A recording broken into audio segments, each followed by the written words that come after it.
ஆ. எப்பொருள் கரெக்டா ஒரு 20 நிமிஷம் பேசலாம். 4:30. 4:32.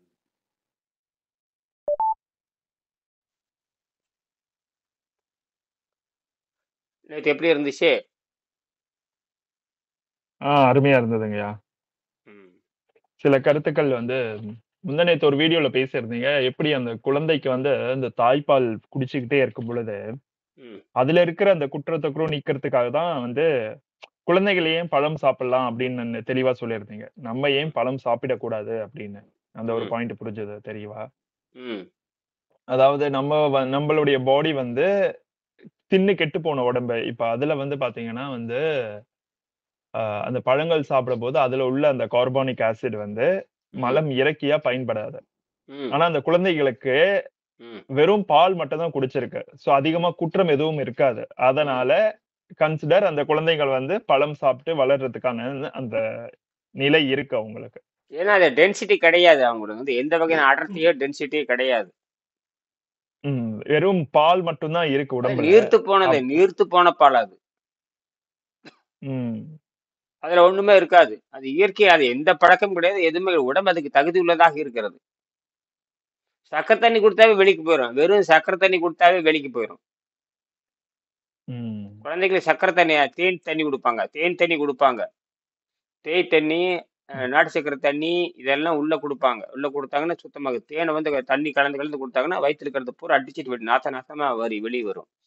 சக்கரை தண்ணி குடுத்து வெளியேத்துவாங்க. ம். இதெல்லாம் பண்ணிட்டு தான் இருந்தாங்க. அப்ப அந்த குழந்தைக்கு சளி வருவதற்கு வேற எந்த ஒரு காரணமே தேவையில்ல. ஜஸ்ட் அந்த தாய்ப்பால் மட்டுமே போதும் அந்த சளி வர்றதுக்கு. ஆமாமா. அதெல்லாம் பண்ணிட்டு தான் இருந்தாங்க. ஆ. வசம்பு அரைக்கி ஊத்துவாங்க. வசம்பு அரைச்சு ஊத்துவாங்க. வசம்பு. அதெல்லாம் அரைச்சு ஊத்தியிருக்காங்க. இப்ப நானும் எங்க யார் கேள்விப்பட்டிருக்கேன். ஊத்துறா? நானும் அமெரிக்கால பார்த்திருக்கேன். ஊத்துறாங்களா? அமெரிக்கால ஊத்துறாங்களா? ஜெர்மன்ல ஊத்துறாங்களா? ஜப்பான்ல ஊத்துறாங்களா? ஒரு நம்ம இழவும் ஊர் கிடையாது. பசங்கள தமிழ்நாட்டிலேயே யாரும் பண்றது இல்லையே. வெறும் கிராமத்துல மட்டும் தான் பண்ணிட்டு இருக்காங்க. ஆமா. இதெல்லாம் அதுக்கப்புறம் இவங்க என்ன பண்றாங்கன்னா, குழந்தைகள பூரா கேக்கு, பிஸ்கட்டு, லக்ஸு, ஃபக்ஸு, புக்ஸு, அப்புறம் கார்ன் ஃபிளாக்ஸ், மயிறு மட்டையில அதுல தான் வளர்த்துறாங்க முண்டங்கள். என்ன பண்ணி அந்த தொலைகிறது? ஆடம்பர வாழ்க்கையை நோக்கி பயணம் செய்ய ஆரம்பிச்சாச்சு அது இல்லையா? காஃபி ஃபிளக்ஸு, அது சாக்லேட் ஃபிளக்ஸு அப்படி வாங்கி ஊட்டிட்டு இருக்காங்க எல்லாமே. அவன் தான் பொய் சொல்றான்ல. லாக்டிக் ம். ஆக்சைடு இருக்கு. அதுலதான் ஆரோக்கியம். அதுலதான் பொய்யாட்டு. ஆரோக்கியம் இருக்கிற மாதிரி. அதனாலதான் குழந்தைகளுக்கு பூரா அவ்வளவு கொடூர எண்ணங்கள் வர்றது. மலம் நாற்றம் அடிக்காது. ம். அடிப்படையே தப்பு அது. அடிப்படையே தப்பு. பழங்கள் தான் ம். கொடுத்து வளர்த்தணும். ஏன்னா இவன் வந்து தப்பா தின்னு பழகிட்டானுங்க. அது குடும்பமே தப்பா தின்னு பழகிடுது. அந்த குடும்பமே தப்பா தின்னு பழகி இதுவும் சரியா இருக்கும் அப்படின்னு. நல்ல நல்ல வேலை இப்ப என்னுடைய அதாவது பேர். நான் இதை எப்படி பார்க்கிறேன்னா, நம்ம மேல நமக்கே ஒரு தாழ்வு மனப்பான்மை இருக்கிறதுனால தான், அவங்கள பார்த்து ஆங்கிலேயர்கள பார்த்தோ, லைக் இல்லாதத பார்த்தோ, ஒரு ஏக்கமான ஒரு நிலைய பார்த்து, அந்த ஒரு நிலை உருவாயிடுச்சோ! அப்படின்றது தோணுது இப்போ. இல்ல அறிவே கிடையாதுங்க. உணவை பற்றி அறிவே கிடையாது. உணவை பற்றி அறிவே கிடையாது. ம். உணவை பற்றி அறிவு பேசிக்கா அந்த காமன் சென்ஸே இல்லாம போயிடுச்சு. கேள்வி ம், கேட்கும் தன்மையே இல்லாம போயிடுச்சு. ஆமா இப்ப பாருங்க, அறிவே அந்த இல்லை. குழந்தைக்கு வந்து அப்ப அந்த குழந்தைக்கு வந்து வெறும் அப்போ அந்த தாய்ப்பால் குடுக்கறதோட ஸ்டாப் பண்ணி முடிச்சுட்டு, அதுக்கப்புறம் வெறும் காய்கறிகளையும், கனிகளையும் மட்டுமே குடுத்துட்டே வேக வைத்த காய்கறிகளும், த பழங்கள மட்டுமே குடுத்து வளர்த்துக்கிட்டே வரலாம். அப்போ உடம்பு. நீங்க சொல்ற நம்மளுடைய அ ஆமா. அந்த குழந்தைகளுக்கு அந்த குழந்தையினோட சளி இல்லாத சளி குறைந்த உணவான கனிகள் மட்டும்தான் கொடுக்கணும். அது கனி வந்து ம். இயற்கையாக உண்டாக்கப்பட்ட சமைக்கப்பட்டதுதான். கனி என்பது சமைக்கப்பட்ட உணவு தான். ம். ம். ஆனா பழுத்து எனக்கு இந்த கேள்வி இருந்துகிட்டே இருந்தது. எதுக்கு வந்து குழந்தைகளுக்கு மட்டும் பழம் ஓகே. ஏன் பெரியவங்களுக்கு பழம் வேண்டாம் அப்படின்னு நீங்க சொல்றீங்க? அப்படின்ற கேள்வி இருந்துகிட்டே இருந்தது. அது முந்தா நேத்து நீங்க பேசும்போது எனக்கு புரிஞ்சது. ம். ஏன் நமக்கு சாப்பிடக்கூடாது அப்படின்னு. ஏன்னா, இப்ப நமக்கு ஆல்ரெடி உடம்புல அவ்ளோ அழுக்கு போட்டு சேர்ந்திருக்கோம். ம். சோ அது வந்து மலக்குடல்ல இப்ப நம்ம வந்து காய்கறி சாப்பிட்டு அது கிளியர் ஆகும். ஆனா இந்த பழம் சாப்பிடுறதுனால அது கிளியர் ஆகாம மறுபடியும் அதுல கார்பானிக் ஆசிட் சொல்றத அது ம். கிளியர் ஆகாம அப்படியே வச்சிருது மறுபடியும். அதுவே ஒரு குற்றமா மாறிடுது. ஆனா ஆமா. குழந்தைங்களுக்கு அப்படி கிடையாது இல்லையா? வெறும் பால் மட்டும் தான் குடிச்சிருக்காங்க. அவங்களுக்கு அது வந்து கொஞ்சம் ஈஸியா இருக்கும் ஃப்ளோ ஆகுறதுக்கு. ஏன்னா அங்க அவ்வளவு குற்றம் கிடையாது. அது எனக்கு ஆமா. புரிஞ்சது முந்தா நேத்து பேசும்போது. இத்தன நாள் அது எனக்கு அந்த பாயிண்ட் பிடிபடல. ம். ஏன்னா அது வந்து எப்படின்னு கேட்டீங்கன்னா, அது குழந்தை திரவாகாரம் தான் சாப்பிட்டுருக்குது. ம்.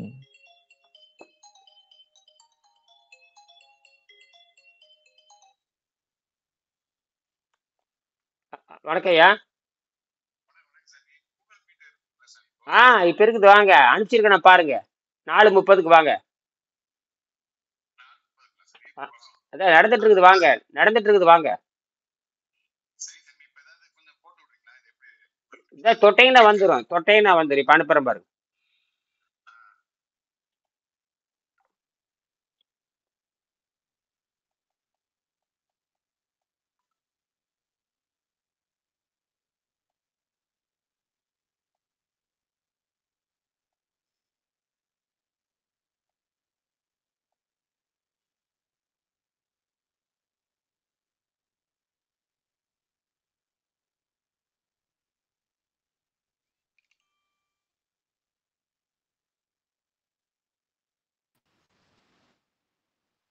வணக்கம். ஐயா வணக்கம் ஐயா. இந்த சுந்தருக்கு அதை அனுப்புங்க. சுந்தர். மதுரை சுந்தருக்கு. சரிங்க. அப்புறம் அவர் இப்ப அந்த இப்பதான் லிங்க் அவர் மறுபடியும் வராரு. உங்களுக்கு ஃபார்வர்ட் பண்ணிக்க பாருங்க. 4:30, 6:00, 12. இப்ப அனுப்பிச்சிருக்கேன். உங்களுக்கு அனுப்பிச்சிருக்கேன் பாருங்க அந்த நம்பர் மெசேஜ். அதை அனுப்பிச்சு விடுவாங்க ஐயா மதுரைக்காரருக்கு. ஐயோ அந்த இந்த அனுப்பிச்சு விட்றேன், நான் அனுப்பிச்சு விட்றேங்க.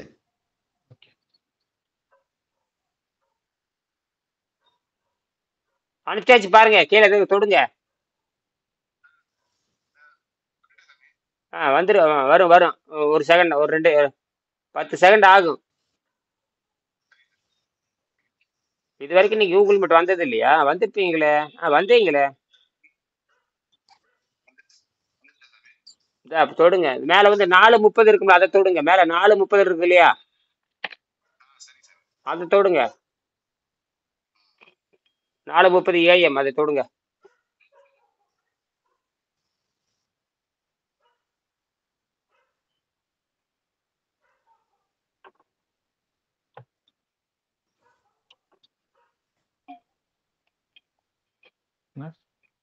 once more.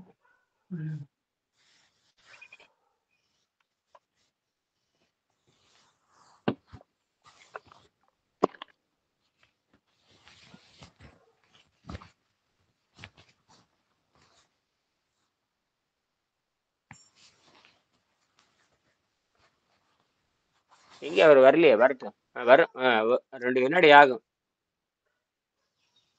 4:30 AM தொட்டு.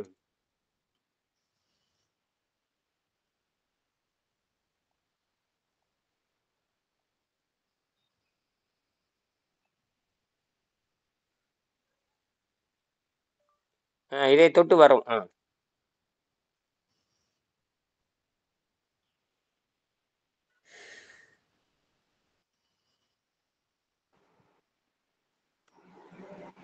வந்துருச்சு. ரைட். ஓகே. வணக்கம் ஐயா. வணக்கம். வணக்கம் சாமி. அந்த காலை நேரத்துல எல்லாத்தையும் எழுப்பி விடுங்க. எத்தனை பேர் இருக்காங்க காலை நேரத்துல? வெறும் சாமி கும்பிட்டுட்டு பூதம் கும்பிட்டுட்டு இருக்கிறவங்கள பூரா வர சொல்லிருங்க. இதுல காலையில சாமி கும்பிடுறவங்கள வரலாம் இல்ல? 4 மணிக்கு சாமி கும்பிட்டு போட்டு நேரம் வந்துடலாம் இல்ல? 60 வயசு இருக்கிறவங்க, 65 வயசு இருக்கிறவங்க, நேரத்தை இருக்கிறவங்க, அவங்க இப்ப அது எதுக்கு தான் சில நேரத்தில் பார்த்தீங்கன்னா வர முடியாதவங்களுக்கு எல்லாம் பார்த்தீங்கன்னா, இப்ப அது என்ன 10 மணி வகுப்பு, 2 மணி வகுப்பு இதெல்லாம் வச்சிருக்கு. அதெல்லாம் வந்து இந்த வீட்டில் இருக்கிறவங்க ஒரு 65 வயசு இருக்கிறவங்களுக்கு அது தாராளமாக இதில் வரலாம். அவங்களுக்கு தான் நேரத்தை மாற்றி இருக்கேன். அதிகாலையில் எந்திருக்கிறவங்க இப்போ நம்ம மாதிரி இருக்கிறவங்க உண்மையான இந்த அதிகாலையில் 4:30 மணிக்கு எந்திரிச்சு கவனிக்கிறவங்க தான் ரொம்ப முக்கியமாக கவனிக்க முடியும். அவங்களோட சுறுசுறுப்பாக இருக்கும். இது சிங்கப்பூர் நேரம் இது. அதனால வாய்ப்பு இருக்கிறவங்க முடிச்ச அளவுக்கு இந்த 4:30 மணி வகுப்புல வந்தால் ரொம்ப நல்லா இருக்கும், தெளிவாக இருக்கும். இப்போ வந்து நம்ம அந்த குழந்தைகளுக்கு உணவளிக்கிறது பற்றி பேசணும். ஏன் வந்து எடுத்தோடனே குழந்தைக்கு வந்து எடுத்தோடனே பழங்கள் சாப்பிடலாம். நாம பெருசாயிட்டோம். நாம ஏன் பழங்கள் சாப்பிடக்கூடாதுக்கான விளக்கம் போயிட்டு இருக்கு. அதாவது பழம் நீன்னு சொல்றான். பழம் நீ அப்பான்னு சொல்றான். நம்ம கடவுளுக்கு பக்தி மார்க்கத்தில் பார்த்தீங்கன்னா, பக்தி மார்க்கத்தில் முன்னாடி இருக்கிற அந்த சிலைக்கு வந்து பார்த்தீங்கன்னா பழங்கள் படைப்பா. அதாவது கடவுளுக்கு பழம் படைக்கிறதாக அர்த்தம். அதாவது பண்டமாற்று குடிக்கிறதாக அர்த்தம். பாலும் தெளிதேனும் அப்படிங்கிறோம். அப்ப அந்த பண்டமாற்றிலே வந்து பழம் தான் முக்கியமா வருது. பண்டமாற்றிலே என்ன வருது? பழம் தான் முக்கியமா வருது. பழம் பழம் பழம் கனி கனி. அது என்ன பொருள் கேட்டீங்கன்னா, மனதின் வந்து அடிப்படை உணவு, தூய்மையான உணவு பழம்னு அர்த்தம். ஒரு நோன்பு நோக்கின்ற பொழுது நோன்பு திறக்கிறதுக்கும் நோன்பு திறக்கிறதும் நோன்பு ஆரம்பிக்கிறதுக்கும் ஒரு பழத்தில் தான் ஆரம்பிக்கிறாங்க. நபிகள் கூட பேரிச்சங்கனி தான் நோன்பு தொடப்பதுக்கு சிறந்ததுன்னு சொல்றாரு. நபிகள் கூட நபி நாயகம். சரி, அதெல்லாம் இருக்கட்டும். அப்ப பல்லு முளைச்சதுக்கு அப்புறம் அந்த குழந்தைகளுக்கு அந்த குழந்தை திரவாகத்தில் தான் இருக்கு. இருந்தாலும் அந்த குழந்தைக்கு பசி உணர்வு இருந்துட்டே இருக்கும்.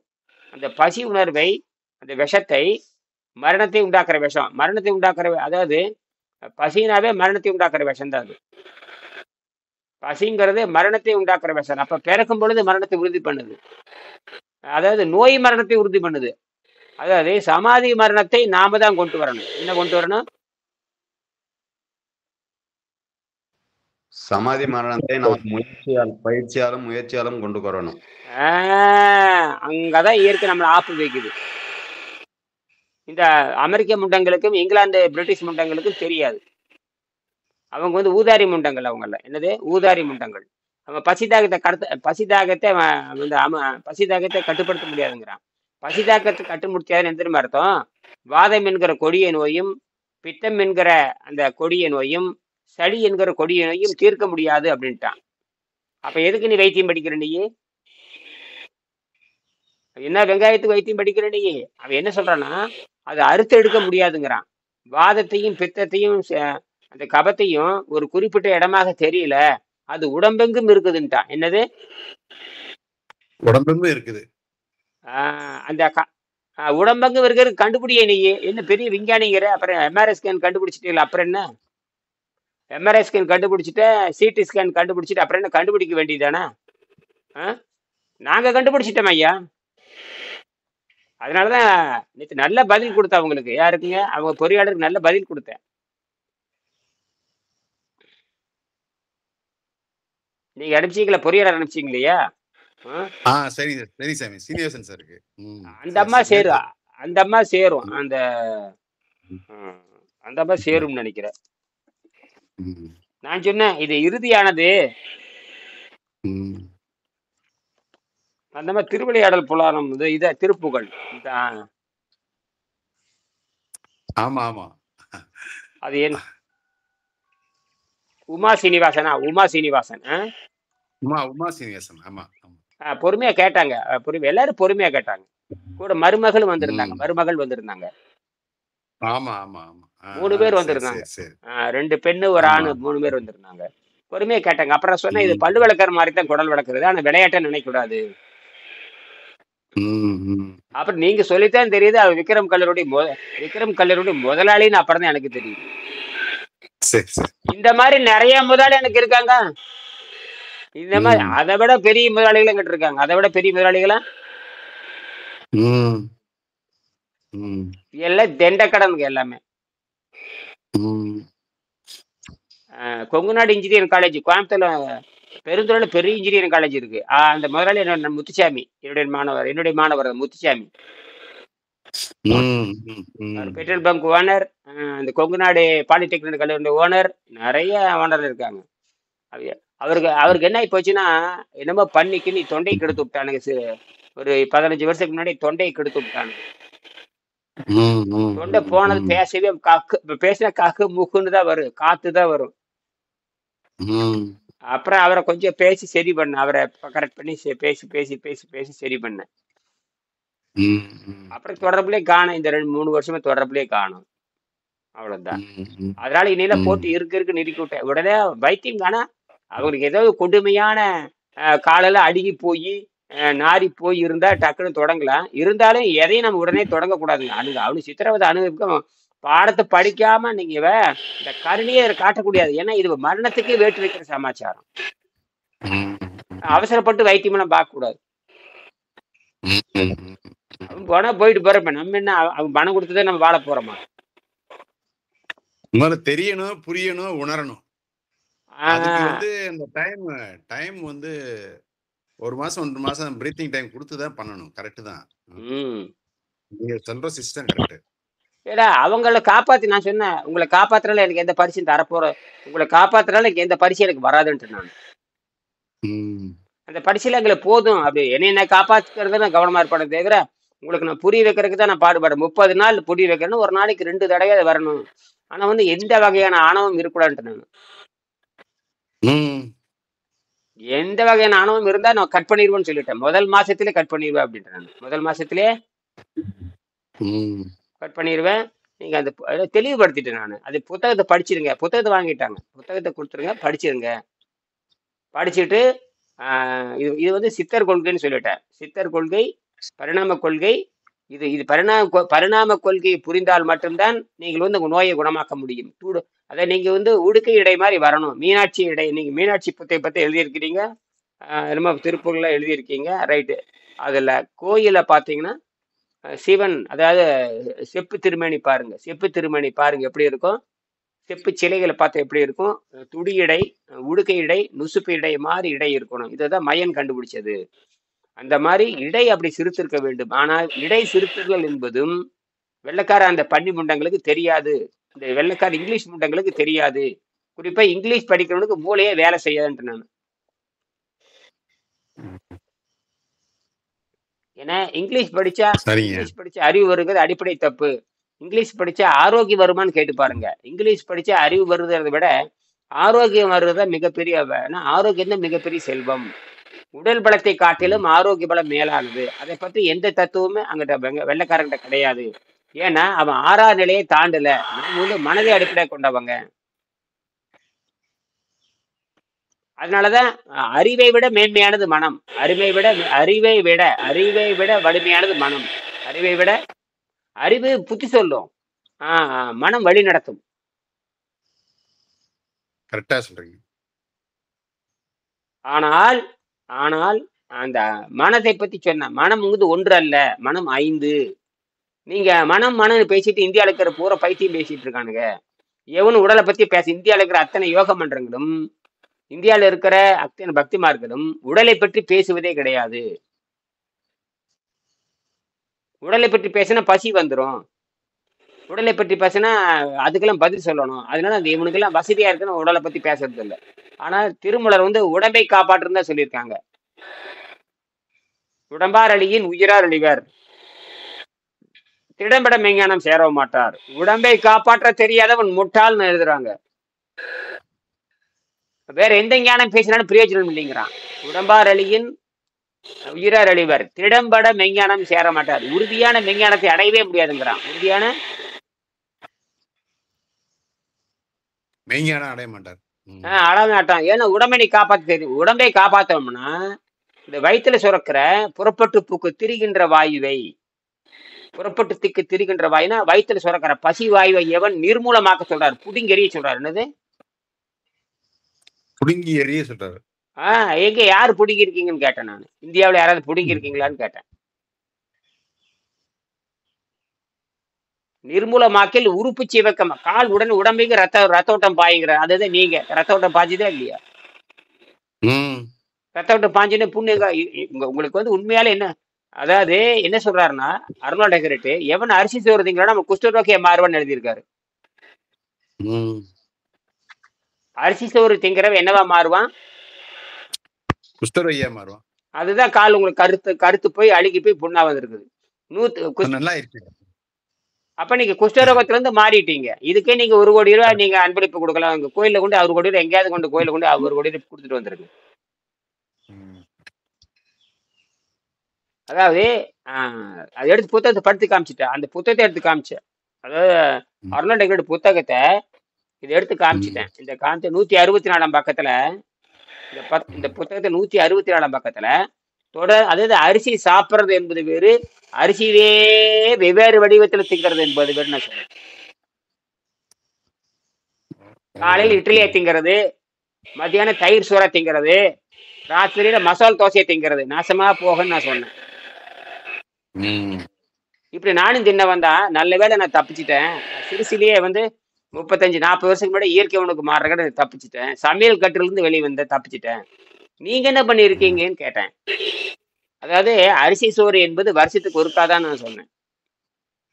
ம். அரிசி சோறு என்பது வருஷத்துக்கு ஒருக்காக, ஆடிக்கு ஒருக்கா, அமாவாசைக்கு ஒருக்காக. ஆடி எப்போ வர்றது, அமாவாசை எப்போ வர்றது, அப்போ மட்டும்தான் ஆடிக்கு ஒருக்கா, அமாவாசைக்கு ஒருக்கானா ஏதோ ஒரு நாளைக்கு மாசத்துக்கு ஒருக்கா, ஆடிக்கு ஒருக்கா அந்த நெல்லஞ்சோறு வச்சு சாப்பிட்டு தூங்குறது அன்னைக்கு வேலை. தின்னு போட்டு தூங்குறது, தின்னு போட்டு தூங்குறது. கீழ் மக்கள் எப்படி சாராயம் குடிச்சிட்டு தூங்குறாங்களோ அதே மாதிரி நோன்பு அன்னைக்கு தின்னு போட்டு தூங்குறது தான் இந்த கீழ் மக்களுடைய வேலை. நேற்று ஒரு ஆராய்ச்சி இன்னைக்கு பாத்தீங்கன்னா டெலகிராம்ல போட்டிருக்கேன் பாருங்க. டெலகிராம்ல தான் எல்லாம் அனுப்பணும் வரணும். டெலகிராம் போட்டிருக்கிறேன். அந்த டிஹெச்இன்னு ஒரு பழ ஈ இருக்கு. பழ ஈ அந்த ஃப்ரூட் ஃப்ளைம்பாங்க. ஃப்ரூட் ஃப்ளை பழ ஈன்னு சொல்லுவாங்க. பழத்துல ஈ முக்கியம் பார்த்திருக்கீங்களா இல்லையா? பழத்துல ஈ முக்கியம். அது பெரிய ஆமா ஆமா அது பார்த்தீங்கன்னா பெருங்குண்ட ஈ இருக்கும். சாதாரண ஈயோட நம்ம சாதாரண ஈயை விட 5 மடங்கு பெருசா இருக்கும். ஆமா ஆமா ஆமா பாத்திருக்கேன். அதுல இருக்கிற ஜீன் இருக்குல்ல, அதுல இருக்கிற ஜீன் அதுல இருக்கிற மரபணு மனிதன் இருக்கிற ஜீனோட 60% ஒத்து போகுதுன்னு கண்டுபிடிச்சிருக்கானுங்க. அந்த அதுல இருக்கிற ஜீன் அந்த மரபணுக்கள் மனிதன் இருக்கிற மரபணு விட 60 ஆனா அது பண்ற வேலை இது பண்ணுதுங்கிறான் இந்த மனுஷன். அது என்னன்னா சூழ்நிலைக்கு தகுந்த மாதிரி திடீர்னு தன்னை மாத்திக்கிட்டே போகுமா.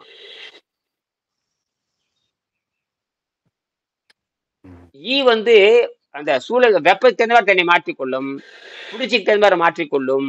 அது மட்டும் இல்ல, அது உள்ள சாப்பிட்றது போற சாராயமா அது மாத்தும். அந்த பழ ஈ வந்து அந்த உள்ளுக்கிற அந்த பழச்சக்கரை இருக்கிறது சாப்பிட்டுட்டு அது சாராயமா தன்னை மாற்றிக்கொண்டு போதையில வாழும். அது அந்த ஈ. அதனாலதான் நாம வந்து சாப்பிட்ற எல்லா உணவுகளுமே உள்ள போய் சாராயமா மாறுது. நம்ம ஜீனே வந்து இறப்பில போட்டோம்னா நம்ம ஜீன் இருக்கு இல்லையா, நம்ம மரபணு, இந்த பாக்டீரியா, இந்த ஈஸ்ட், ஈகோலி பாக்டீரியா, ஈஸ்ட் இதெல்லாம் வந்து வயிற்றுக்குள்ள போனா ஃபெர்மெண்டேஷனா மாறு. இந்த ஃபெர்மெண்டேஷனா மாறுறதுக்கு என்ன தெரியுமா அர்த்தம்? சாராயமா மாறுதுன்னு அர்த்தம். இந்த சாராயமா மாறுறது இவன் கலோரி வேல்யூன்னு சொல்லிட்டான். இந்த கலோரி வேல்யூ எங்க வருதுன்னா நிலக்கரி இன்ஜின் இருக்கு இல்லையா, நிலக்கரி இன்ஜின், நீராவி இன்ஜின். ஆமா, நீராவி இன்ஜின் மனுஷனும் ஒண்ணுட்டான். அது அடிப்படையே தப்பு. அதுல போட்ட தப்பு தான். அப்ப நீராவி இன்ஜின் வந்து நீராவி இன்ஜினுக்குல நிலக்கரி போட்ட நீராவி இன்ஜின் ஓடும். அதுல திருப்பி கேள்வி எழும் பாருங்க. மனிதன் வயிற்றுக்குள்ள போட்டேன்னா மனுஷன் தூங்குறானே.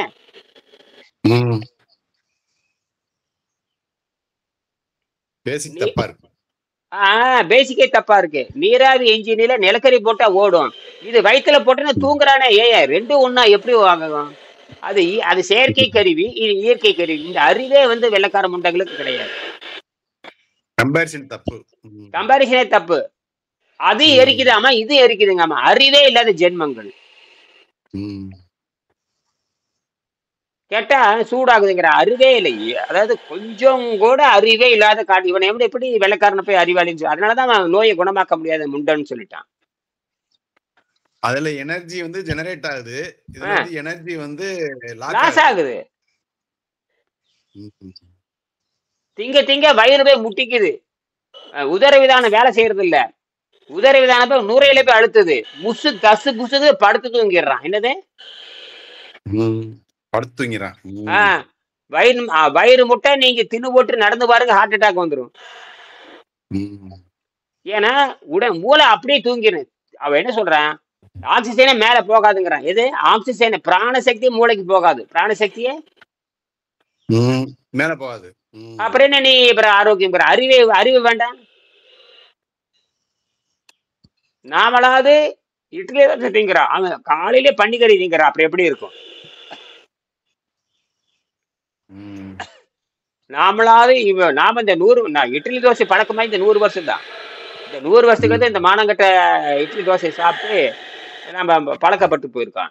அதுக்கே நமக்கு வந்து மூச்சு முட்டுது. ஏங்க வயிறு டிம்முன்னு இருக்குது. எவனாச்சும் எந்திரிச்சு வேகமா நடக்கிறான்னு பாருங்க. கல்யாணத்து வீட்டுல திட்டு போட்டு எவனாச்சும் வேகமா நடக்கிறான்னு பாருங்க. இல்லைங்க சாமி. உடனே சேர் எங்கடா கிடைக்கும், காப்பி எங்கடா கிடைக்கும், அப்படியே அப்படியே காலை விரிச்சிட்டு அப்படியே ஃபேன் கடையில் உட்காந்துக்கிறேன். ஓட வேண்டியது கொடு கொடு கொடுன்னு ஒன்றும் போக மாட்டானுங்க. இந்த பேரிச்சம்பழமும் வேர்க்கடலையும் நீங்க சாப்பிட சொல்றீங்களா? சாப்பிட்டா அது நல்லா எனர்ஜியா தான் இருக்குது. வேலை பார்க்கறப்போ நல்ல எனர்ஜியா தான் இருக்கும். நல்ல எனர்ஜி தான். அது மட்டும் இல்ல, பசி தாகத்தை கட்டுப்படுத்தும். நீர் பயிற்சி நீட்டிக்க வைக்கும். அதாவது பசி தாகத்தை கட்டுப்படுத்தாச்சா நீர் பயிற்சியை வந்து நீட்டிக்கிட்டே நீங்க போலாம். உணவே சாப்பிட தேவை, வேற எந்த உணவு சுத்தப்படுத்துற உணவே தேவையில்லை. அது 3 நாளைக்கு இருக்க 4 நாளைக்கு இருக்க அதுவே புழுக்க புளிய மரத்துல வெளியே போகும். அதை கவனிங்க. நீங்க வேற எந்த உணவு எடுத்துக்காதீங்க. ஓ, அப்ப பேரிச்சம்பழம் வறுத்த வேர்க்கடலை இல்லையா, இல்ல பச்சை வேர்க்கடலையா சாமி? வறுத்த வேர்க்கடலை ரொம்ப நல்லது. பச்சை வேர்க்கடலை சாப்பிட்டீங்கன்னா பச்சை வேர்க்கடலையும் பேரிச்சம்பழம் சாப்பிடலாம், வறுத்த வேர்க்கடலையும் பேரிச்சம்பழம் சாப்பிடலாம். ரெண்டையும் பச்சை வேர்க்கடலையும் சாப்பிடலாம், வறுத்த வேர்க்கடலையும் பேரிச்சம்பழம் சாப்பிடலாம். ரெண்டுமே சரிதான். வறுத்த வேர்க்கடலைன்றது ருசிக்காக சாப்பிடுறது போல தெரியுது. கொஞ்சம் ருசியாம இருக்கு, நான் கொஞ்சம் திங்கலாம்.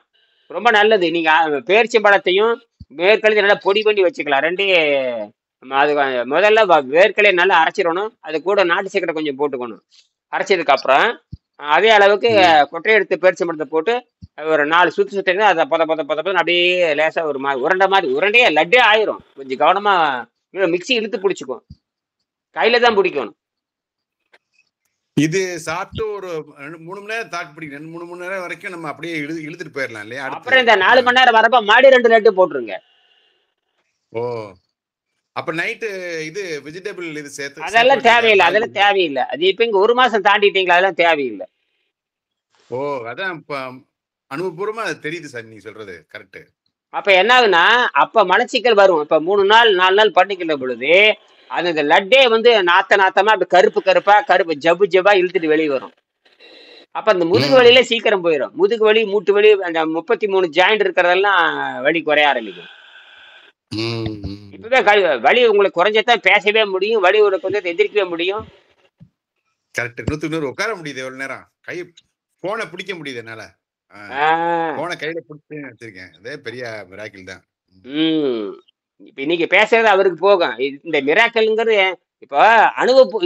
இதுதான் இது குவாண்டம் பிசிக்ஸ். குவாண்டம் பிசிக்ஸ் என்ன சொல்லுங்க கேட்டீங்கன்னா, எதையும் ப்ரூவ் பண்ண முடியாது, செஞ்சு பாருன்ட்டான். அதெல்லாம் பேசியில புரிய வைக்க முடியாது, செஞ்சு பாருன்ட்டான். அது குவாண்டம் பிசிக்ஸ். அதுல இது வந்து மெடிசன்ல கிளாசிக்கல் பிசிக்ஸ். இப்ப இருக்கிற உலகத்துல இருக்க எல்லா மெடிசனுமே கிளாசிக்கல் பிசிக்ஸ்ல வரும்.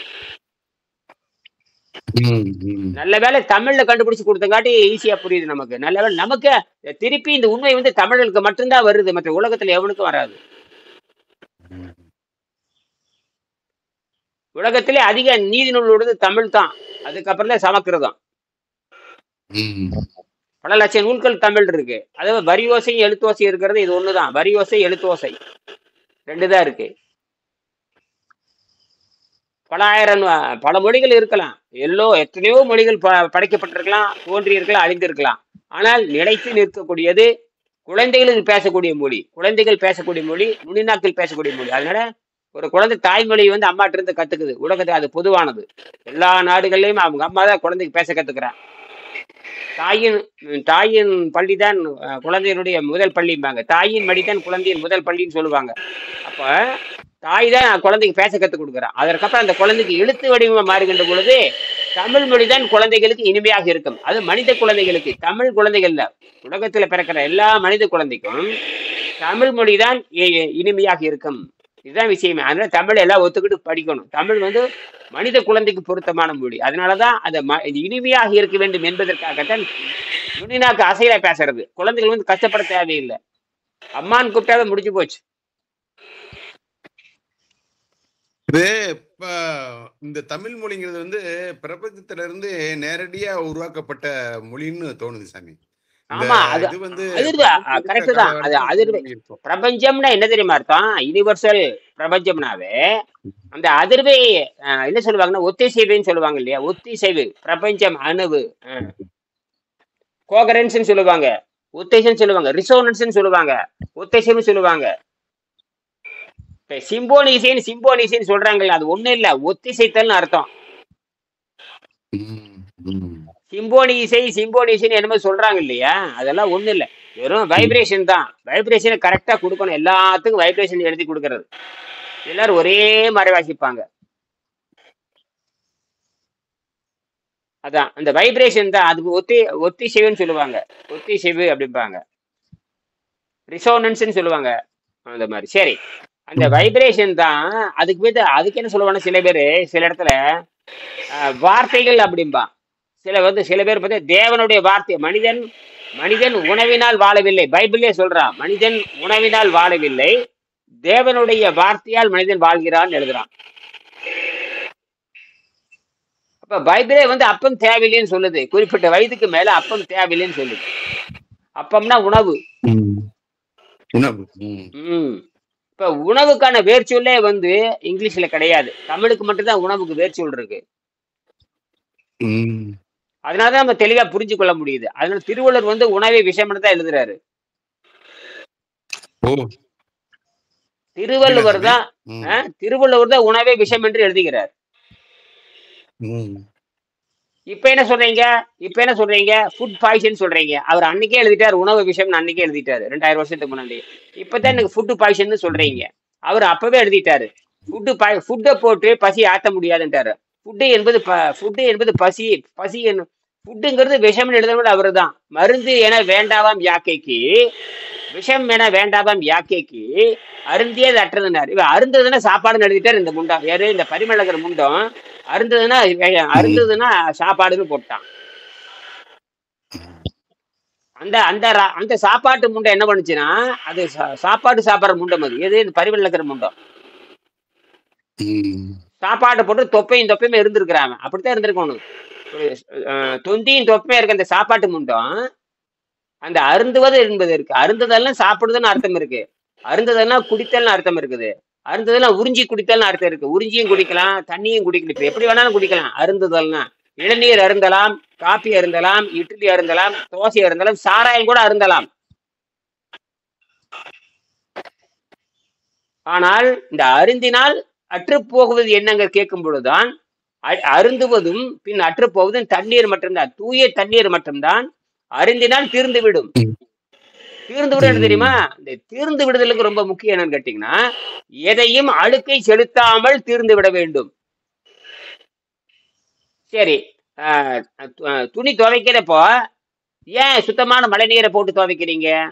ஏன் துணி அழுக்காகி விட்டது, சுத்தமான தண்ணீர்ல ஏன் துணி துவைக்கிறீங்கன்னா, தண்ணீர் துணியில் அழுக்கை சேர்க்காது.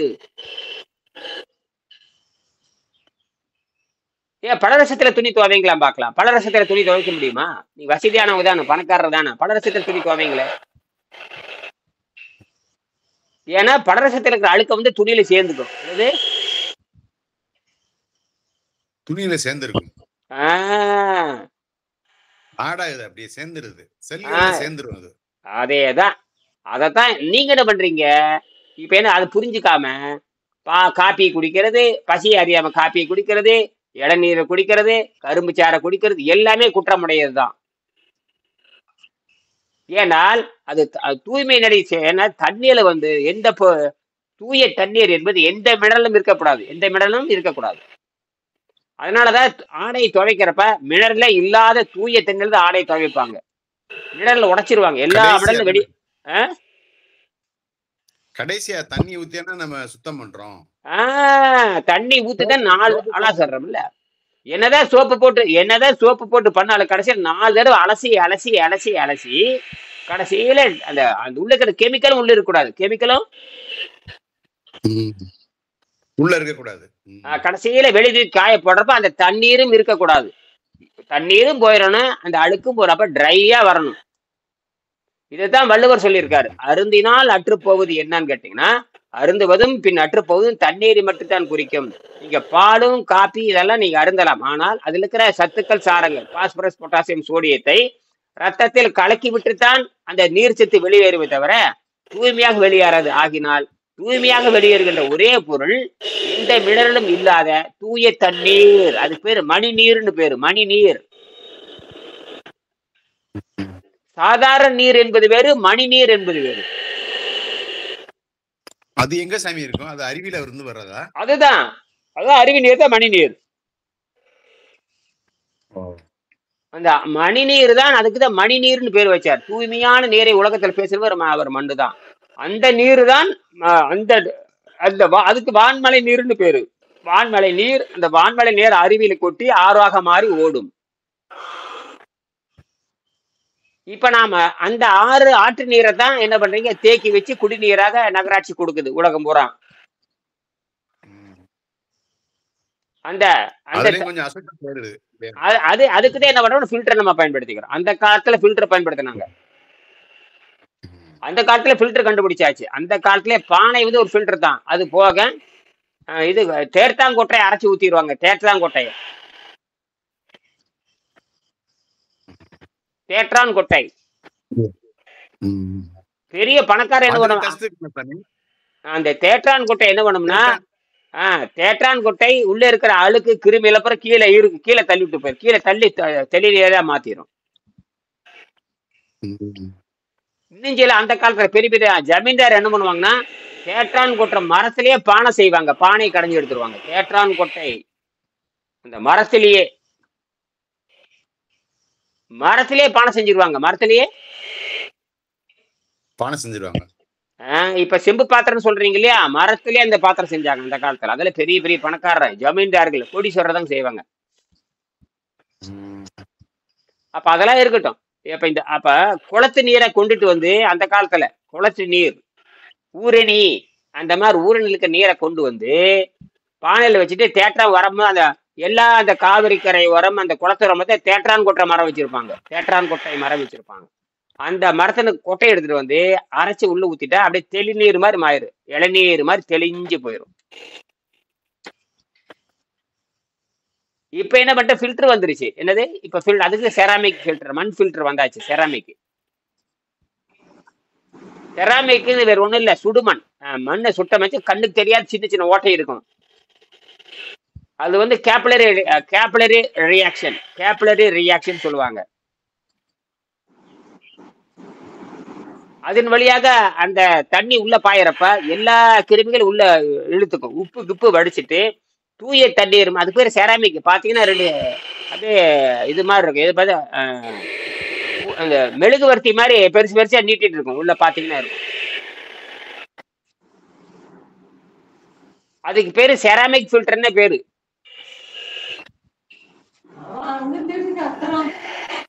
அதை வச்சு தூய நீர் அருந்துவாங்க. இப்ப உங்களுக்கு புரிஞ்சிச்சா தூய நீர் அருந்துவது? தண்ணீர் எதுக்குன்னு கேட்டீங்கன்னா, தண்ணீர் உணவு பொருள் கிடையாது. உங்க உடம்புலயே பாத்தீங்கன்னா நைட்ரஜனும் இருக்குது, ஆக்சிஜனும் இருக்குது. உங்க உடம்புல பாத்தீங்கன்னா நைட்ரஜனும் இருக்குது, ஆக்சிஜனும் இருக்குது, கூட ஹைட்ரஜன் இருக்குது, கூட கார்பனும் இருக்குது. இதுல என்ன நடக்கும்னா, நீங்க உடம்பை சுத்தம் செய்கின்ற பொழுது உடம்புல இயற்கையா இருக்கிற அந்த நைட்ரஜன் ஆக்சைடு என்ன கேட்டீங்கன்னா, நைட்ரிக் ஆக்சைடை கன்வெர்ட் ஆகி ஸ்ட்ராங் ஆகிக்கும் உடம்பு. இவன் வெளியிருந்து எடுத்துக்கும், உள்ளேயும் இது இயற்கை என்ன பண்ணுதுன்னா, எதிர்காலத்துல உடம்பை சுத்தப்படுத்த போறான்னு தெரிஞ்சு போட்டு ஆல்ரெடி இந்த நாளையும் உள்ள வச்சிருச்சு. கார்பனையும் வச்சிருச்சு, நைட்ரஜன் வச்சிருச்சு, ஹைட்ரஜன் வச்சிருச்சு, ஆக்சிஜன் உள்ள வச்சிருக்கு. இது என்னன்னு கேட்டீங்கன்னா, நைட்ரிக் ஆக்சைடை கன்வெர்ட் ஆகிரும். என்னது நைட்ரிக் ஆக்சைடை கன்வெர்ட் ஆகிறப்ப உடம்புல இருக்கிற எல்லா பிளாக்கேஜும் அது உடச்சி வெளியே, எல்லா அடப்பையும் அது வெளியெடுத்துரும். எப்பொழுது விழித்துக் கொள்கிறாயோ, எப்பொழுது பச்சை தாகத்தை கட்டுப்படுத்திட்டு தண்ணீரும் கீரையும் சாப்பிடுகின்ற பொழுது உடம்பு nitric oxide, nitrogen plus oxygen மாறுறப்ப உள்ள இருக்கிற குஷ்டரோகம் நல்லாயிரும். குஷ்டரோகம் உள்ளிருந்து வெளியே வர்றதா, வெளியிருந்து உள்ள போறது கிடையாது. பெரும்பாலும் 95 விழுக்காடு உள்ளிருந்து 95 விழுக்காடு நோய்கள் உள்ள இருந்துதான் வெளியே. அதுக்கு பேர் உள்ளிருந்து வெளிவரனாலதான் ஆஸ்பத்திரியில் லட்சக்கணக்கான பேர் பெருகிட்டே போறாங்க. உள்ள இருந்து வெளியே வருதுன்னா, நம்ம வெளியே இருந்து உள்ள போடுறதுனால அது வருது. வெளியிருந்து உள்ள போடுறீங்க, உணவின் வழியா போறதுனாலதான் அதை வெளியே தள்ளுறதுக்கு நோயா காட்டுது. அது வெளியே தள்ளுறதுக்கு மலத்துல காட்டுது, சிறுநீர்ல காட்டுது. சிறுநீர் வெளியே போனாவே குற்றம் தான், மலத்தில் விளையாடுற குற்றம் தான். நாக்குல விஷமா படிது பாருங்க, நாற்றம பிணவாடை, அது குற்றம் தான். அது போக கொழுப்பா உள்ள படிஞ்சு கொழுப்பா படிஞ்சிரும். கொழுப்பை எல்லா பாகத்திலையும் படிஞ்சிரும். அங்க மாட்டிக்கிறீங்க. அந்த கொழுப்பா படிச்சது உடனே வெளி வராது. அது சுத்தப்படுத்துறதுக்கு 6 மாசம் ஆகும். 6 மாசம். 6 மாசத்துக்கு கீரையும் தண்ணி சாப்பிட்டே நீ அங்க மாட்டிட்ட, வெள்ளைக்கார மாட்டிக்கிட்டான். ஒரு நாள்ல சுத்தமாகாது, 6 மாசத்துல சுத்தமாகும். ஆமா சார். அதை கண்டுபிடிக்கிறதுக்கு விகடேசன் 7 வருஷம் 8 வருஷம் பாடுபட்டு தான் கண்டுபிடிக்கிறாரு. மரணடி அடிச்சிருக்காரு. மரணடி 2000 ஆண்டுக்கு அப்புறம் துணிச்சலா 2000 ஆண்டுக்கு அப்புறம் துணிச்சலா என்னன்னு கண்டுபிடிக்கிறதுக்கு இறங்கிட்டாரு அவர். ஏவன் டார்வின் கூட டார்வினால எதுவும் கண்டுபிடிக்கல. டார்வின் வந்து நல்ல வேலை, டார்வினுடைய கண்டுபிடிப்பு தான் மிகப்பெரிய கண்டுபிடிப்பு. விலங்குல இருந்து வாலில்லா குரங்குல இருந்து மனிதன் மாறினான்னு சொன்னாரு பாருங்க, அது உலகத்தின் மிகப்பெரிய கண்டுபிடிப்பு. அதன் தொடர்ச்சி தான் இந்த யோக மார்க்கம். அப்ப 2வது சார்லஸ் டார்வின் யாருன்னு கேட்டீங்கன்னா வெங்கடேசன் தான் 2வது சார்லஸ் டார்வின். நீங்களே சாமி 3வது நாம எல்லாருமே. நீங்க தான் 3வது. சரி, அப்ப இது நிரூபிக்கணும்னா எங்க நிரூபிக்கணும்னா வெஸ்டர்ன் சைட்ல போய் நிரூபிக்கணும். அவன் தான் எல்லா எக்யூப்மெண்ட் ஹை டெக்னாலஜி பூரா மனிதனை முழுமையா ஆராய்ச்சி என்ற தகுதி வந்து வெளிநாட்டுக்காரனுக்கு தான் இருக்கு, இந்தியாக்காரனுக்கு கிடையாது. ஏன்னா அவனுக்கு இந்த தைரியமே, இந்தியாக்காரனுக்கு மனிதனை ஆராய்ச்சி பண்ற தைரியமே இந்த வெக்கம் கட்ட மனுஷனுக்கு கிடையாது. இல்லைன்னா டிஆர்டிஓ மாதிரி வரணும், டிஆர்டிஓ மாதிரி வரணும், ராணுவம் வரணும், விண்வெளித்துறை வரணும். என்ன வரணும்? விண்வெளித்துறை வரணும், ராணுவம் வரணும். இவங்க 2 பேரும் தான் தகுதி உள்ளவங்க. அதனாலதான் யூனிவர்சிட்டியில இது பேசி யூனிவர்சிட்டியில கன்ஃபார்ம், அதுக்கு தான் ஜெர்மனி மக்களை போய் சந்திச்சது, ஜெர்மனியில போய் சந்திச்சு பேசினது. அவங்க இப்பதான் தமிழ் படிக்க ஆரம்பிச்சிருக்கிறாங்க. இப்பதான் ஜெர்மனிக்கு இப்பதான் தமிழ் படிக்கிறானுங்க. நாசமா போச்சு. எப்ப தமிழ் படிச்சு எப்ப சாமி சின்ன ஆலோசனைன்னா, ஏன் வந்து நம்ம ஜெர்மன்ல ப்ரூஃப் பண்ணணும், ஏன் இந்தியாலே டிஆர்டிஓ மாதிரி இதுல வந்து ப்ரூஃப் பண்ணக்கூடாதா சாமி? இந்த ஆர்வம் பத்தலைங்கிறேன். இந்த ஆர்வம் அவனுக்கு பத்தல. ஏன்னா இந்த ஜெர்மனியில இது கண்டுபிடிச்சதே, இந்த வாட்டர் டைட் சிஸ்டத்தை கண்டுபிடிச்சதே ஜெர்மனியர்கள் தான். ஆனா ஜெர்மனி மக்களுக்கு அது தெரியல. கண்டுபிடிச்ச இடமே அங்கதான், முடிச்ச இடம் தமிழ்நாடு. கண்டுபிடிச்ச இடம் அங்க, தொடங்கின இடம் அங்கே, முடிச்ச இடம் தமிழ்நாடு. கரெக்டா மாட்டிடுது. இதை முடிச்சு வச்சவர் வெங்கடேசன். அதாவது ஜெர்மன்ல தொடங்கி தமிழ்ல முடிக்கிறாரு, ஜெர்மன்ல தொடங்கி தமிழ்நாட்டுல முடிக்கிறாரு. அப்ப ஜெர்மனிக்கு தான் போகணும். அதனால ஜெர்மனி மக்களை போய் சந்திச்சேன். நல்ல வேலை, ஜெர்மனியில ஹாம்பெர்க் யூனிவர்சிட்டி முதலாக 100 கோடி ரூபாய் ஒதுக்கி தமிழை ஆராய்ச்சி பண்றதுக்கு ஒதுக்கிட்டாங்க. உலகத்துல இது உலக சாதனை. இது அந்த தமிழ்துறை தலைவர் தான், அந்த தமிழ்துறை தலைவரை தான் தமிழ்நாட்டுல கூப்பிட்டு செம்மொழி விருது கொடுத்தாங்க 2022. அவர் பேரு ஜான் லூக் சேவியர் ஃபாதர்னு பேரு, ஜான் லூக் சேவியர். அவரு 2009 கோயம்புத்தூர்ல தமிழ் மாநாடு நடத்தினாங்க இல்லையா, தமிழ் மாநாடு 2009. கோயம்புத்தூர் கொடிசியை கேள்விப்பட்டிருப்பீங்க, கொடிசிய மைதானம், செம்மொழி மாநாடு. அந்த செம்மொழி மாநாட்டுக்கு இவர் வந்திருந்தாரு. அந்த செம்மொழி மாநாட்டுக்கு John Luke Xavier, John Luke சேவியரை சந்திச்சு நேரடியா இந்த புத்தகம் கொடுத்தேன். ஜான் லூக் சேவியர் நேரடியா சந்திச்சு இந்த புத்தகத்தை கொடுத்தேன். புத்தகத்துக்கு வீடியோல எடுத்திருக்கேன். அப்பவும் வந்தாரு, அப்பவும் வந்தாரு. இப்ப 2022லயும் செம்மொழி விருது அப்பவும் அவருக்கு சிறப்பு செஞ்சாங்க. இப்ப 2022ல செம்மொழி விருது அவருக்கு கொடுத்தாங்க. அப்ப செம்மொழி அறிவிக்கப்படல, 2009 செம்மொழி அறிவிக்கப்படல. அப்புறம் தான் செம்மொழி அறிவிக்கிறாங்க மன்மோகன் சிங்.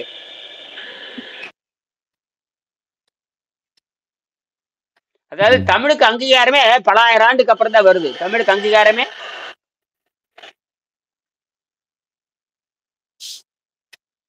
அந்த ஜான் லூக் சேவியரை சந்திச்சு பேசினேன். அவருடைய துணைவியார் வந்து ஈவா வெல்டன், அவர் தான் வந்து department head of the department. அவரு HOD. அவங்க ஹெச்ஓடி. ஆமா. ஆனா அவங்க 20 வருஷமா தமிழ் ஆராய்ச்சி பண்றாங்க. தமிழ் பேச தெரியாது, தமிழ் இலக்கணம் தெரியும், தொல்காப்பியம் தெரியும், ஆனா பேச தெரியாது. ஆச்சரியமா இருக்குது. தமிழ் தெரியுமா? தமிழ் எனக்கு பேச தெரியாதுன்றுச்சு. I don't speak Tamil, but I can understand the English. I can take that. I am interested இன் தொல்காப்பியம் அப்படிங்குது. தொல்காப்பிய வகுப்பே எடுத்து தமிழ் பேச தெரியாது. அதாவது வாத்தியாருக்கு இலக்கணம் தெரியும், தமிழ் பேச தெரியாது. தமிழ் இலக்கணம் பேசுவாரு, ஆனா அது வாத்தியாருக்கு தமிழ் பேச தெரியாது. அப்ப எப்படி ஒரு கொடுமை பிரச்சனை, அது கொடுமையான பிரச்சனை. ஆனா நல்ல வேளை அவருக்கு தமிழ் தெரியும். யாருக்கு? ஜான் லூக் சேவர் வந்து இன்னைக்கு தமிழ்லே பேசுங்கன்ட்டார் அவரை. எனக்கு புரியும், ஒன்றும் இல்லை. அவர் வந்து பாண்டிச்சேரிக்கு. ஆமா ஆமா, வீடியோல போட்டிருந்தேன், நீங்க பாக்கலையே? நான் கிட்டத்தட்ட 20 பேர்த்த சந்திச்சேன். அந்த ஜெர்மனி மக்களை சந்திக்கிறதுக்காகவே நான் பாண்டிச்சேரி போனேன். நாம ஜெர்மனி போய் சந்திக்கிறத விட நேர்லயே சந்திக்கிற வாய்ப்பு கிடைச்சு நேர்ல போயிட்டு ஜெர்மனி போய் அதோட ஜெர்மனி போகணும்னு சொல்லிட்டு இருந்தேன் இல்லையா? இப்பதான் நேர்ல போய் அவங்கள பிடிக்கிறதுக்காக போய் பிடிச்சேன். பிப்ரவரி 11ஆம் தேதி, 11, 12, 13, 14, 15 நான் 5 நாள் அங்கதான் இருந்தேன். அங்க என்ன ஜீரோ ஃபாஸ்டிங் இருக்க முடியுமா? Zero is it possible zero டயட்னு கேட்டேன். Yes is it possible zero diet because we control the hungry and டேஸ்ட்னு சொன்னார். ஓ ஐசி அப்படின்னுச்சு. அதோட முடிச்சிருச்சு. நான் சொன்னேன், ஹங்கரி அண்ட் டேஸ்ட்டை கண்ட்ரோல் பண்றது இங்க வேலையே அப்படின்ட்டு. நான் food is unnecessary and often damage to the body. இது கண்ட்ரோல் பண்றது நியூட்ரல் பண்றதுன்னு சொல்லிடலாமா சாமி? அது எப்படி வேணா சொல்லலாம். முதல்ல அவங்க அண்டர்ஸ்டாண்டிங்கே வராது அவங்களுக்கு. ஆமா ஆமா ஆமா ஆமா ஆமா ஆமா. அப்புறம் கேஷுவல் லாங்குவேஜ் பண்றீங்க. ஆமா ஆமா, இஸ் இட் பாசிபிள் அப்படின்னு சொன்னேன். Is it possible by the evolution science அப்படின்னு எனக்கு தெரிஞ்சு இங்கிலீஷ்ல அடிச்சு விட்டேன்.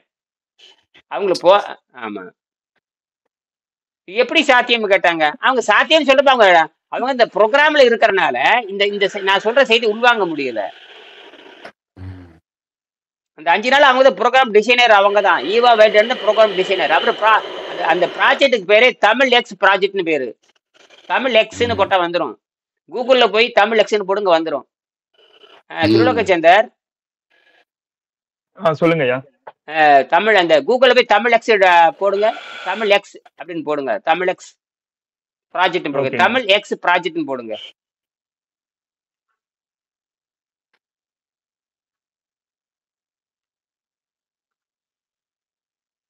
முடிச்சுக்கலாம், 2 நிமிஷம் பேசலாம். முடிச்சுக்கலாம். வந்துருச்சா?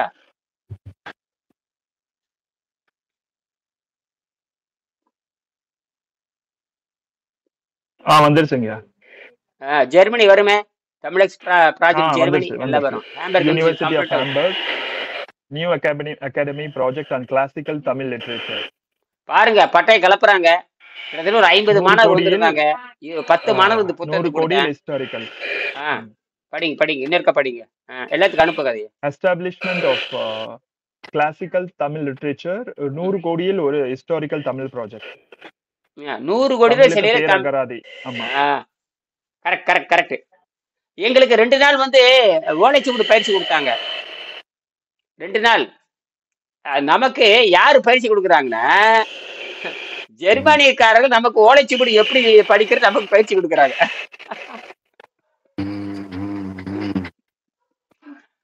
ஆனால் அவங்களுக்கு தமிழ் பேச தெரியாது, நமக்கு தமிழ் பேச தெரியும். ஆனால் நமக்கு இலக்கணம் தெரியாது, அவங்க இலக்கணம் நமக்கு சொல்லி தர்றாங்க. எங்கெங்க இந்த எப்படின்னு கேட்டீங்கன்னா, ஏதோ ஒரு தொடக்கம் ஒரு முடிவு. எங்கேயோ தொடங்குறாங்க, எங்கேயோ முடியுது. இப்பதான் கனெக்டே ஆகுது. அவங்க என்ன பண்ணிருக்காங்கன்னா, சமஸ்கிருதம் நம்பி வீணா போயிட்டாங்க. ஜெர்மனில வந்து சமஸ்கிருதம் நம்பி வீணா போயிட்டாங்க. ஏன்னா சமஸ்கிருதம் வந்து ஐரோப்பிய நாகரத்துக்கு, ஐரோப்பிய மொழிகளுக்கு மூத்த மொழி. ஐரோப்பிய மொழிக்கு தாய்மொழி சமஸ்கிருதம் தான். மொத்த ஐரோப்பியர்களுக்கு இங்கிலீஷே சமஸ்கிருதம் தான் போகுது எல்லாமே. கடைசியில பார்த்தா சமஸ்கிருத தாய்மொழி யாருமே தமிழ் மொழி. கடைசியில் இங்க வந்து மாட்டிக்கிட்டானுங்க எல்லாருமே. ஏன்னா சமஸ்கிருதத்துக்கு வரிவாசியே கிடையாது, லெட்டரே கிடையாது. சமஸ்கிருதத்துக்கு லெட்டரே கிடையாது,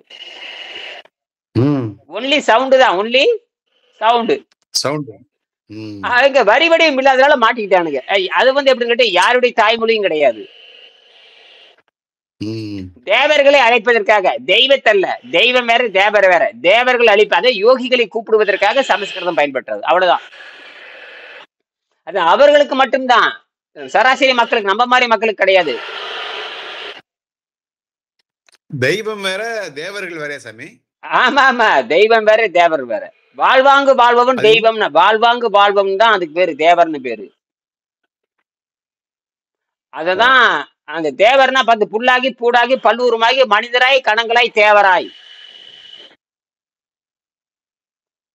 மனிதனுக்கு அப்புறம் தேவன். மனிதன் வந்து 6ஆம் நிலையில் இருக்கிற தேவன். இந்த பசிதாகத்தை கட்டுப்படுத்தணும் தேவன். பசிதாகத்தேவன் கட்டுப்படுத்தணும், அவன் தான் தேவன்.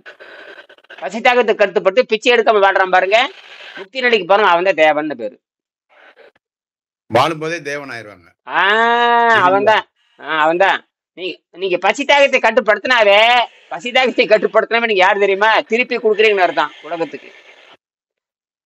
சுயமா வாழ்றான்னு அர்த்தம். சுயத்துல நீங்க உணவு கட்டுப்பாட்டுக்கு வந்துட்டாவே நீங்க மரணத்தை எதிர்க்கிறீங்கன்னு அர்த்தம். அப்ப மரணத்தை எதிர்க்கிறது இயற்கையாகவே இருக்கிறதுன்னு அர்த்தம். அது ஒன்றும் பத்தி அதிசயமே இல்லை. மரணத்தை எதிர்ப்பது இயற்கை. அதனால வள்ளுவர் வந்து என்ன பண்ணாரு, 269வது குறள்ல 267 269 போட்டு பாருங்க, எழுதியிருப்பாரு. கூற்றம் குதித்தலும் கைகூடும், எமனையும் வெல்லும்போது சாதாரணம் கை கூடும்ட்டாரே. கை கூடும். கூற்றம் குதித்தலும் கைகூடும். குதித்தல்னா எதிர்த்தல்னு அர்த்தம், ஜம்ப்னா எதிர்த்தல்னு அர்த்தம். ஜம்ப் என்ன அர்த்தம்? கிராவிட்டி எதிர்க்கிறேன்னு அர்த்தம். ஜம்ப், அந்த லாங் ஜம்ப் தான் ராக்கெட் லாங் ஜம்ப் பண்ணுது. ராக்கெட் ஏன் லாங் ஜம்ப் பண்ணுதுன்னா இந்த கிராவிட்டி எதிர்த்து வேலை செய்யுது. ஹை பிரஷர் ஜம்ப் பண்ணுது. நீங்களும் ஜம்ப் பண்ற பிரஷர் கொடுத்து ஜம்ப் பண்றீங்க, பூமி உந்தி தானே மேல இருந்திருக்கிறீங்க. அப்போ அப்போசிட் ஆஃப் த கிராவிட்டி. அப்ப கிராவிட்டி எதிர்த்து நம்ம வேலை செய்யறோம். யார் எதிர்த்து வேலை செய்யறோம்? கிராவிட்டியை எதிர்த்து வேலை பார்க்கறோம். அப்ப இயற்கையாவே கிராவிட்டி எதிர்க்கிறோம் நாம. இயற்கையாவே நேச்சுரல் உதைக்கிறோம் நாம. இயற்கையாவே உதைச்சுதான் மேல வர்றோம்.